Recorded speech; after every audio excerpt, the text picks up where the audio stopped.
আল্লাহ পাক যেই রশির কথা বলেছেন তোমাদের কাছে পাঠাবেন, আল্লাহ পাকের ওই রশির নাম হলো আল কোরআনুল কারীম। জোরে জোরে বলুন সুবহানাল্লাহ। এই রশিটা কার? এটা কার কথা?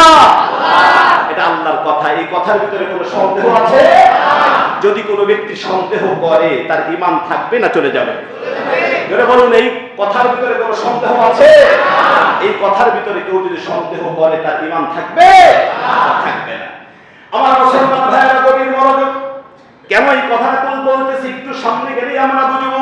আল্লাহ রাব্বুল আলামিন এই রশিটা পাঠানোর পরে পবিত্র কোরআনুল কারীমের ভিতরে স্পষ্টভাবে ঘোষণা করে দিয়েছেন, আল্লাহ রাব্বুল আলামিন এই পৃথিবীতে মানব জাতির হেদায়েতের জন্য যত নবী আর পয়গম্বর পাঠিয়েছেন, মানব জাতির হেদায়েতের জন্য যত কিতাব পাঠিয়েছেন, 104 খানা কিতাব পাঠিয়েছেন। এর ভিতরে একটা হলো আল কোরআনুল কারীম, আর 103 খানা যেই কিতাব, এই 3 খানা কিতাবের ব্যাপারে, এই 103 খানা কিতাবের ব্যাপারে আল্লাহ রাব্বুল আলামিন এমন কোন কথা বলেন নাই যেই কথাটা আল্লাহ পাক কোরআনুল কারীমের ব্যাপারে বলেছেন। আল্লাহ রাব্বুল আলামিন বলেন, ইন্না নাহনু নাযালনা যিকরা ওয়া ইন্না লাহু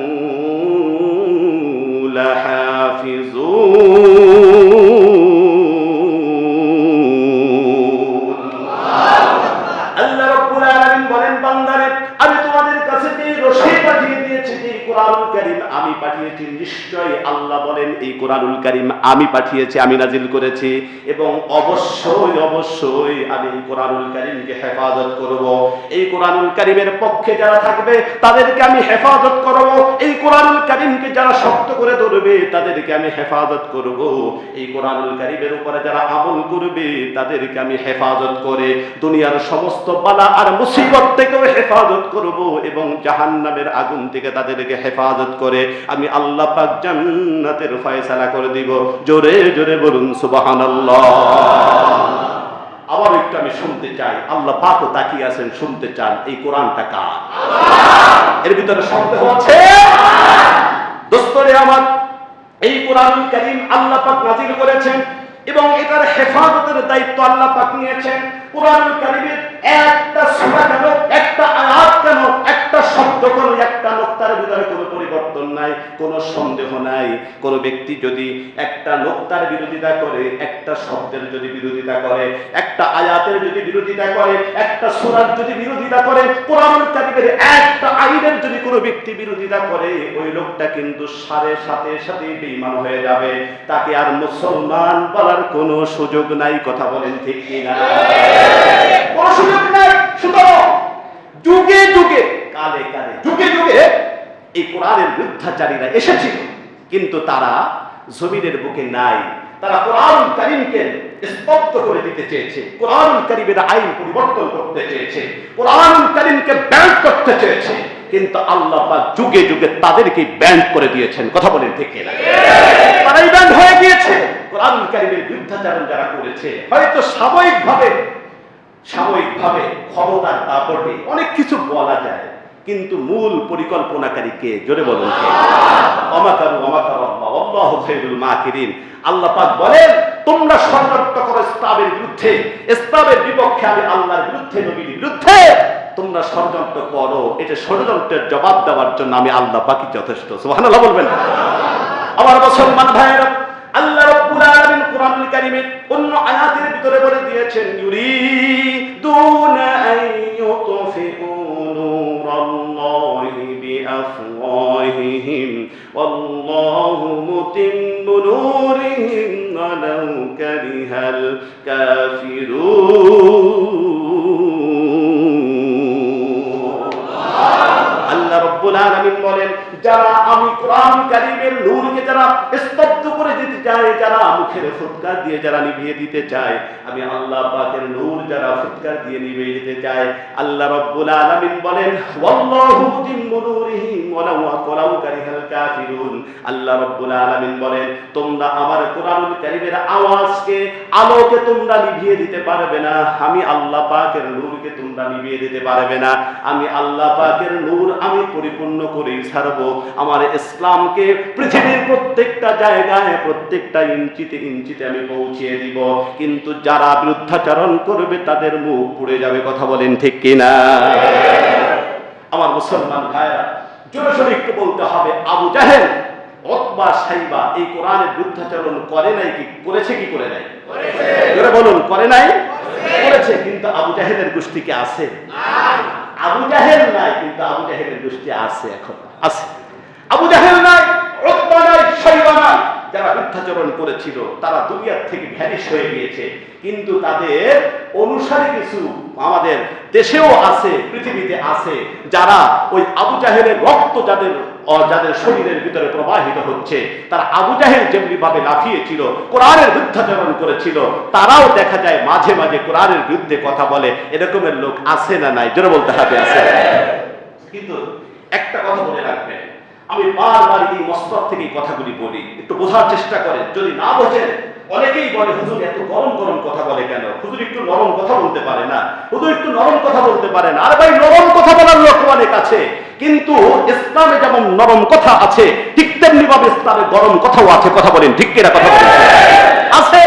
যেই নবী রহমাতুল লিল আলামিন, যেই নবী সাল্লাল্লাহু আলাইহি ওয়াসাল্লাম, তিনি মানুষের মাথায় হাত দিয়ে দিয়ে তোমার কি হয়েছে বলো, মানুষের দাঁড়ে দাঁড়ে গিয়ে বলেছেন তোমার কোনো সমস্যা আছে নাকি বলো। ওই নবী কিন্তু 27টি যুদ্ধের নেতৃত্ব দিয়েছেন, বিশ্বনবী নিজের হাতেই তরবারি ধরেছেন, বিশ্বনবী জিহাদ করেছেন, যুদ্ধ করেছেন। কথা বলেন ঠিক?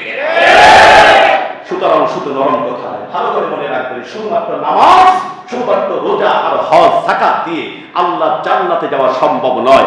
আমাদের সামনেই যদি আমাদের আল্লাহর আইনের পরিবর্তন করা হয়, আল্লাহর বিরুদ্ধে কথা বলা হয়, নবীর বিরুদ্ধে কথা বলা হয়, ইসলামকে যদি বৃদ্ধাঙ্গুলি দেখানো হয়, আর ওই সময় যদি আমরা ঘরে চুপ করে বসে থাকি, খোদার কসম করে বলছি, আল্লাহর কাজ করায় মুনাফিক হিসাবে দাঁড়াতে হবে, মুনাফিক অবস্থায় দাঁড়াতে হবে। কথা বলেন ঠিক? আমার মুসলমান ভাইয়েরা, কেউ যদি কোরআনের বিরুদ্ধাচরণ করে, ওই সময় আমাদের কি করণীয়? কেউ যদি আল্লাহর আইনের বিপক্ষে কথা বলে, আল্লাহর আইনকে পরিবর্তন করার চেষ্টা করে, ওই সময় আমাদের কি করণীয় আমাদের জানার দরকার আছে না নাই? আর একটু আসতে বলেন, আছে না নাই? শুধুমাত্র জানবো নাকি আমল করতে হবে?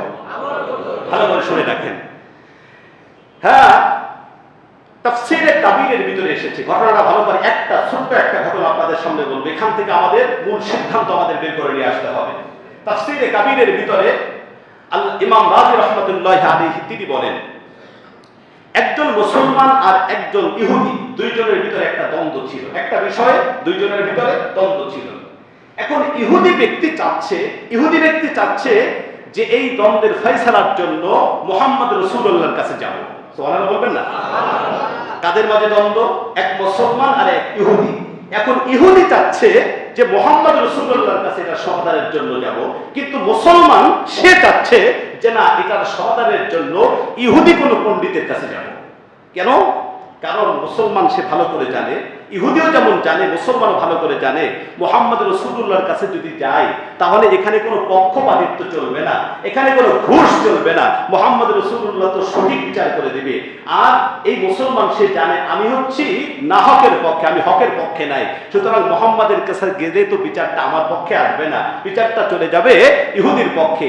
এজন্য মুসলমান সে যাচ্ছে মুহাম্মাদের কাছে না দিয়ে ইহুদির কাছে যেতে, কারণ ইহুদিদের স্বভাব ছিল তাদেরকে যদি একটু ঘুষ ধরায় দেওয়া যেত, টেবিলের নিচ দিয়ে যদি একটা বান্ডিল ধরায় দেওয়া যায়, তাহলে দেখা যায় পুরো ফয়সালাটা যে টাকা দিল তার পক্ষে চলে যায়। নাউজুবিল্লাহ বলবেন না? এই ইহুদিদের স্বভাব বুঝি আমাদের সমাজের নেতাদের নাই নাকি? আছে। বিচারকদের আছে নাকি আমাদের সমাজে? ইহুদিদের স্বভাবগুলি তারা ধারণ করেছে। আমাদের সমাজের অধিকাংশ নেতা, অধিকাংশ বিচারকের অবস্থা এরকমের, যদি বিচারের দিন আগের দিন রাত্রিবেলায় যদি সাক্ষাৎ করা যায় তাহলে বিচারটা সম্পূর্ণ তার পক্ষেই চলে যায়। কথা বলেন, কথা বলেন মুসলমান ভাই। এখন দেখা যাচ্ছে দুইজনের দ্বন্দ্ব সৃষ্টি হয়ে গিয়েছে। ইহুদি চাচ্ছে আমি মুহাম্মাদের কাছে যাব, আর মুসলমান চাচ্ছে আমি ইহুদিদের কাছে যাব, ইহুদি কোন পণ্ডিতের কাছে যাব। শেষ পর্যন্ত সিদ্ধান্ত মানতে বাধ্য হলো যে মুহাম্মাদের কাছে যেতে হবে। তা আল্লাহ রাসূল সাল্লাল্লাহু আলাইহি ওয়াসাল্লামের কাছে যখন যাওয়া হলো, সব কিছু শুনে রাসূল করিম সাল্লাল্লাহু আলাইহি ওয়াসাল্লাম তিনি ইহুদির পক্ষে ফয়সালা দিয়ে দিলেন। ইহুদির পক্ষে ফয়সালা দেওয়ার পরে মুসলমান যে আছে তার কি এটা পছন্দ হয়েছে নাকি অপছন্দ হয়েছে? সে ওখান থেকে বের হওয়ার পরে এখন ইহুদিরা বলতেছে, আমি তো আগের থেকেই বলেছি মুহাম্মাদের কাছে যাব না, তুমি জোর করে আমাকে নিয়ে এসেছো, সুতরাং এই বিচার আমি মানি না। নাউজুবিল্লাহ বলেন, এই বিচার আমি মানি না, চলো আবু বকরের কাছে যাই। আবু বকরের কাছে সান বিচারের জন্য যাচ্ছে। আবু বকর সিদ্দিক রাদিয়াল্লাহু তাআলা আনহুর কাছে যাওয়ার পরে আবু বকর সিদ্দিক রাদিয়াল্লাহু তাআলা আনহু, তিনি নরম দিলের মানুষ, তিনি সবকিছু শুনে তিনি আবার ইহুদির পক্ষেই তিনিও ফয়সালা দিয়ে দিলেন। তো ওখান থেকে বের হওয়ার পরে এখন এই মুসলমান আবার বলতেছে, আমি এই বিচারও মানি না, লাস্ট ফয়সালার জন্য আমি ওমরে ফারুকের কাছে যেতে চাই, চলো আমরা ওমরে ফারুকের কাছে যাই, ওমর যেই ফয়সালা দিবেন আমি মেনে নিব। তো ওমরে ফারুক রাদিয়াল্লাহু তাআলা আনহুর কাছে যাওয়ার পরে পুরো বিষয়টা যখন তার কাছে পেশ করা হলো, পেশ করার পরে এখন ইহুদি বলতেছে, ওমর আগে একটা কথা শোনো, কি যে এই বিচারটা নিয়ে কিন্তু আমি মুহাম্মদ রাসূলুল্লাহর কাছে আমরা গিয়েছিলাম, তারপরে তিনি যে ফয়সালা দিয়েছেন এখন তার কাছে এটা অপছন্দ হচ্ছে, সানি বিচারের জন্য আপনার কাছে এসেছে, এখন আপনি যে ফয়সালা করবেন করে দেন। হযরত ওমর ফারুক রাদিয়াল্লাহু তাআলা তিনি যখন এই কথাটা শুনলেন যে বিচারটা দিয়ে এটা নিয়ে মুহাম্মদ রাসূলুল্লাহর কাছে যাওয়া হয়েছিল এবং তিনি যে ফয়সালা দিয়েছেন এটা তার কাছে অপছন্দ হচ্ছে, এখন হযরত ওমর ফারুক তিনি বলতেছেন, আচ্ছা ঠিক আছে তোমরা একটু বসো, আমি একটু আসতেছি, ভিতর থেকে আসতেছি। ভিতরে গিয়ে ওমর ফারুক রাদিয়াল্লাহু তাআলা আনহু ধারালো একটা তরবারি এনে আর কোনো কথা নেই, এবার ওই মুসলমানের সামনে গিয়ে এমন ভাবে একটা আঘাত করেছেন তরবারি দিয়ে, তরবারিটা বের করে এমন ভাবে একটা আঘাত করেছেন, এক আঘাতে তার ঘাট থেকে মাথাটা আলাদা হয়ে গেছে। আলাদা হয়ে যাওয়ার পরে তো আসলে ইহুদি তো পারবে না, কিন্তু ভয়তে দৌড় দিয়েছে। এই দিকে যখন এই মুসলমানকে মেরে ফেলা হলো, মুসলমানের যারা আত্মীয় স্বজন আছে, পরিবারের লোকেরা আছে, সবাই মুহাম্মদ রাসূলুল্লাহর কাছে গিয়ে এখন বিচার দাবি করেছে যে ওমর সে আমাদের ভাইকে, আমাদের লোককে, মুসলমানকে হত্যা করেছে, এই হত্যার আমরা প্রতিশোধ চাই, হত্যার বদলে হত্যা চাই, ওমরকে হত্যা করতে হবে। এই বিচার যখন দাবি করেছে, আল্লাহ রাসূল সাল্লাল্লাহু আলাইহি ওয়াসাল্লাম যে ফয়সালা দিবেন, ফয়সালা দেওয়ার আগেই আল্লাহ পাক হযরত ওমর ফারুকের ব্যাপারে আয়াত নাযিল করে দিয়েছেন। সুবহানাল্লাহ বলেন। আমার মুসলমান ভাইয়েরা, সাথে সাথে আল্লাহ রাব্বুল আলামিন আয়াত নাযিল করে দিলেন, ফালা রাব্বিকা লা ইউমিনুনা হাত্তা ইউহাক্কিমুকা ফীমা শাজারা বাইনাহুম সুম্মা লা ইয়াজিদু ফী আনফুসিহিম হারাজান মিম্মা কাযাইতা ওয়া ইউসাল্লিমু তাসলিমা।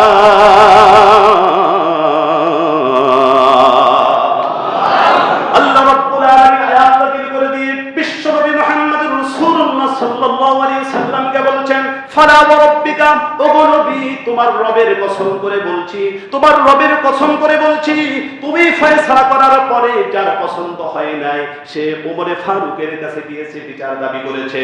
ওগো নবী আমি আল্লাহ রাব্বুল আলামিন, আমি রবের কসম করে বলছি, আমি আল্লাহর কসম করে বলছি, তোমার ফয়সালা যার পছন্দ হয় নাই, তোমার ফয়সালা পছন্দ না হয়ে যারা ওমরে ফারুকের কাছে গিয়েছে সে মুসলমান হতে পারে না, সে একটা মুনাফিক। আর মুনাফিককে ওমর এই যে হত্যা করেছে, মুনাফিকের গর্দান যে উড়িয়ে দিয়েছে, কল্লাকে উড়িয়ে দিয়েছে, আল্লাহ পাক বলতেছেন আমি আল্লাহ সাক্ষী দিতেছি আমার ওমর ঠিকই করেছে, এমনটাই হওয়া দরকার ছিল। আমার মুসলমান ভাইরা, আল্লাহ পাক জানিয়ে দিলে মুহাম্মদ খবরদার, আমার ওমর যে তাকে হত্যা করেছে মানুষ জানে সে মুসলমান নয়। আল্লাহ রাসূলের ফয়সালা যার পছন্দ হবে না, পৃথিবীতে তার বেঁচে থাকার কোনো অধিকার নাই। আমার ওমরকে হত্যা করা যাবে না, বিচারের সম্মুখীন করা যাবে না। আমার ওমর ঠিকই করেছে, এই মুনাফিকের গর্দানকে উড়িয়ে দেওয়ার দরকার ছিল, আমার ওমর ঠিকই করেছে। জোরে জোরে বলুন সুবহানাল্লাহ। আমার মুসলমান ভাইয়েরা, সুতরাং সাথে সাথেই আল্লাহ রাসূল সাল্লাল্লাহু আলাইহি ওয়াসাল্লাম বলতেছেন, আজ থেকে নিয়ে আমার ওমর শুধুমাত্র ওমর নয়, আমার ওমর হচ্ছে ফারুক আল হক ওয়াল বাতিল। হ্যাঁ, আল্লাহ রাসূল সাল্লাল্লাহু আলাইহি ওয়াসাল্লাম তিনি বললেন, আমার ওমর শুধুমাত্র ওমর নয়, আজ থেকে নিয়ে ফারুক। এই যে ওমরে ফারুক যে আমরা বলি, এই ফারুক এই উপাধিটা আল্লাহ রাসূল সাল্লাল্লাহু আলাইহি ওয়াসাল্লাম তখনই দিলেন। আমার ওমর সাধারণ কোনো ব্যক্তি নয়, সে হক এবং বাতিলের মাঝে একজন ফয়সালাকারী। জোরে জোরে বলুন সুবহানাল্লাহ। আমার মুসলমান ভাইরা, এই আয়াতটা কোরআনুল কারীমের ভিতরে কোট হয়ে গিয়েছে। কি জন্য? শুধুমাত্র ওই ঘটনা শোনানোর জন্য, নাকি এর উপরে আমল করতে হবে? জোরে বলতে হবে, এর উপর আমল করার দরকার আছে না নাই? কোরআনুল কারীমের ভিতরে শুধুমাত্র ঘটনা শোনানোর উদ্দেশ্য নয়, প্রত্যেকটা ঘটনা থেকে আল্লাহ পাক আমাদেরকে শিক্ষা দিতে চাচ্ছেন। ওই শিক্ষাটা হলো দোস্তরে আমার, কিয়ামত পর্যন্ত ওই ঘটনার থেকে আমাদের শিক্ষা, কিয়ামত পর্যন্ত যারাই আল্লাহ রাসূলের বিরুদ্ধাচরণ করবে, আল্লাহ এবং আল্লাহ রাসূলের আইনের বিরুদ্ধাচরণ করবে, যারাই আমার আল্লাহর আইনকে পরিবর্তন করার চেষ্টা করবে, আল্লাহ রাসূলের আইনকে পরিবর্তন করার চেষ্টা করবে, হযরত ওমর ফারুক যেমনি ভাবে ওই মুনাফিকের গর্দান উড়িয়ে দিয়েছিলেন, কিয়ামত পর্যন্ত যারাই আল্লাহর আইনের বিরুদ্ধে কথা বলবে, পরিবর্তন করার চেষ্টা করবে, সাথে সাথেই ওদের গর্দানকে উড়িয়ে দিতে হবে, ঘাট থেকে মাথাকে আলাদা করে দিতে হবে। কথা বলেন ঠিক কিনা? কথা বলেন ঠিক কিনা? আমার মুসলমান ভাইয়েরা, দেখেন এই বিষয়টা আজকে কেন বললাম, আশ্চর্য হয়ে যাবেন। গত সপ্তাহে কিছু টাস আপনাদেরকে দিয়েছিলাম। বর্তমান যেই সরকার আছে, বর্তমান যেই সরকারটা আছে, মাননীয় সরকারের প্রধান যে উপদেষ্টা ডক্টর ইউনূস, ডক্টর মোহাম্মদ ইউনূস, তিনি 11টি সংস্কার কমিশন করেছেন। আপনারা যারা পত্রপত্রিকা দেখেন, আপনারা সোশ্যাল মিডিয়ার সাথে যারা সম্পৃক্ত, আপনারা সকলেই জানেন, শিক্ষিত সমাজ আপনারা সকলেই জানেন, 11টি কমিশন করেছে সংস্কারে। এর ভিতরে একটা কমিশনের নাম হলো নারী বিষয়ক সংস্কার কমিশন। নারী বিষয়ক সংস্কার কমিশন, তাদেরকে দায়িত্ব দেওয়া হয়েছে তারা যেন নারীদের কোন জায়গায় কোন সমস্যা, এই সমস্যা কিভাবে সমাধান করা যায়, তোমরা একটা প্রতিবেদন আমাদের কাছে পেশ করো। কিন্তু এই নারী বিষয়ক সংস্কার কমিশন তারা যে প্রতিবেদনটা পেশ করেছে, তারা যে প্রতিবেদনটা পেশ করেছে, এই প্রতিবেদনের ভিতরে তারা দাবি করেছে 433টা সংস্কার তারা দাবি করেছে। এর ভিতরে কয়েকটা প্রতিবেদনের কথা, সংস্কারের যে দাবিগুলি করেছে, এই দাবিগুলির কয়েকটা কথা আপনাদের সামনে একটু তুলে ধরতে চাই। আপনারাই বিচার করবেন এদেরকে কি বাঁচিয়ে রাখার অধিকার আছে কি আছে না, এদের বিরুদ্ধে আমাদের কোন অ্যাকশন নেওয়ার দরকার আছে কি আছে না, আপনারাই তখন সিদ্ধান্ত নেবেন। আমার মুসলমান ভাইরা, যদি এই নারী বিষয়ক সংস্কার কমিশনের প্রতিবেদনটা আমরা লক্ষ্য করি, তাহলে দেখতে পাই এর পরতে খোদাদ্রোহিতা এবং ইসলামের আইন, কোরআনের আইনকে তারা স্পষ্টভাবে, কোনো পরোক্ষভাবে না, স্পষ্টভাবে এটাকে প্রত্যাখ্যান করে দিয়েছে। নাউজুবিল্লাহ বলেন।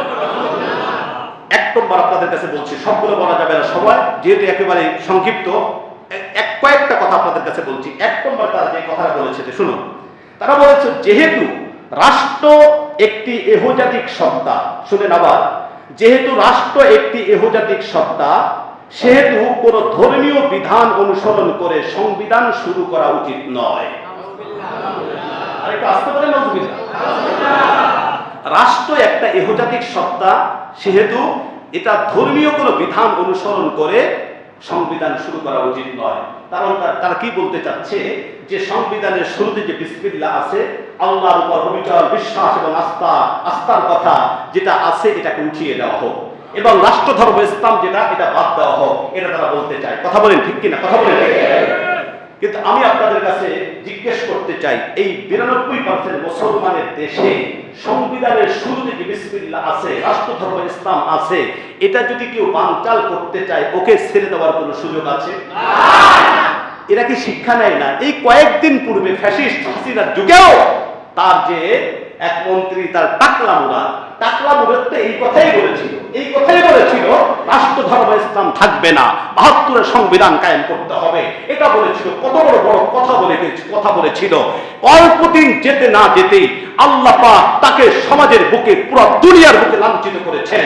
হ্যাঁ, সুতরাং তাকে যারা সাপোর্ট করেছে, তাকে যারা তৈরি করেছে, আল্লাহ পাক তাদেরকেও বাংলাদেশ থেকে কুকুরের মতো তাড়িয়ে দিয়েছেন। এর থেকেও তারা শিক্ষা দেয় না। কথা বলে থেকে আমার মুসলমান ভাইয়েরা, আমি আপনাদের কাছে জিজ্ঞেস করতে চাই, সংবিধানের শুরুতে বিসমিল্লাহ থাকবে কি থাকবে না? রাষ্ট্র ধর্ম ইসলাম থাকবে কি থাকবে না? রাষ্ট্র ধর্ম ইসলামকে যদি কেউ বানচাল করার প্রচেষ্টা করে, রাষ্ট্র ধর্ম ইসলামকে কেউ যদি পরিবর্তন করার চেষ্টা করে, সংবিধানের শুরু থেকে যদি বিসমিল্লাহ উঠিয়ে দিতে চায়, আল্লাহর উপর অবিচল বিশ্বাস এবং আস্থার কথা যেটা লেখা আছে, এটা যদি উঠিয়ে দিতে চায়, এ মুসলমান, আমি জিজ্ঞেস করতে চাই, যদি 1 লক্ষ যুবকের তাজা রক্ত প্রয়োজন হয়, কল্যাণ প্রয়োজন হয়, আমি দেখতে চাই কে কে কল্যাণ এবং তাজা রক্ত দিয়ে প্রস্তুত।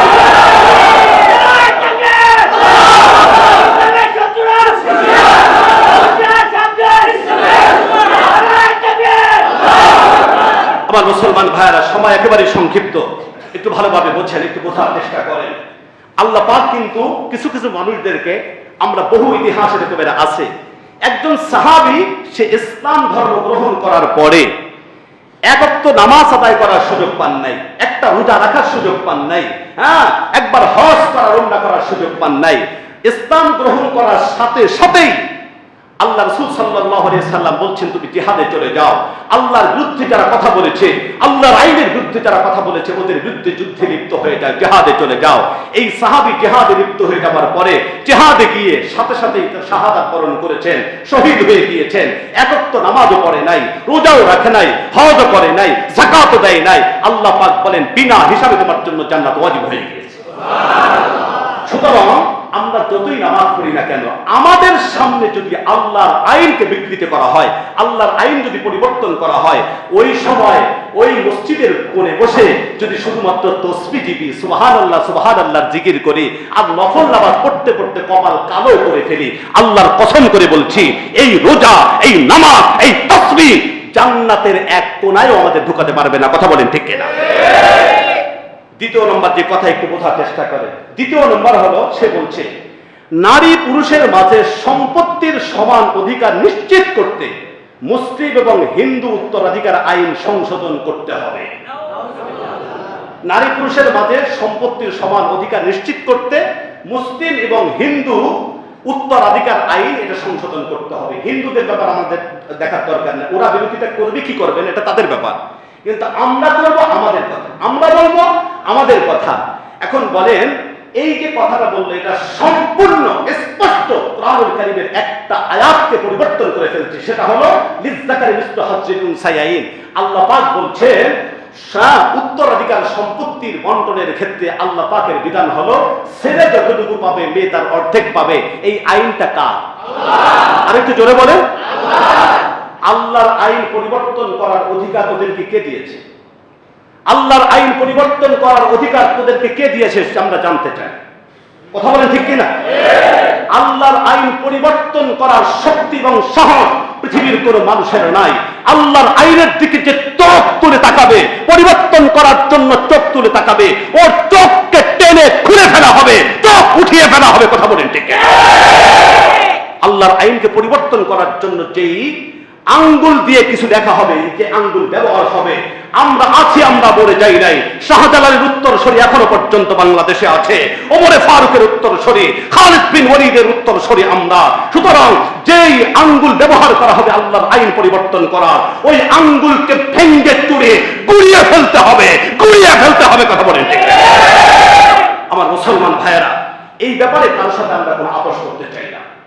আমাদেরকে মারো, ব্যক্তিগত কারণ আমাদেরকে মারো, কিচ্ছু বলবো না, হয়তো কিচ্ছু বলবো না, ছেড়ে দিব, কিন্তু আল্লাহর আইন পরিবর্তন হবে এটা আমরা বরদাস্ত করব না, চুল পরিমাণ বরদাস্ত আমরা করব না। কথা বলেন ঠিক কিনা? কথা বলেন ঠিক?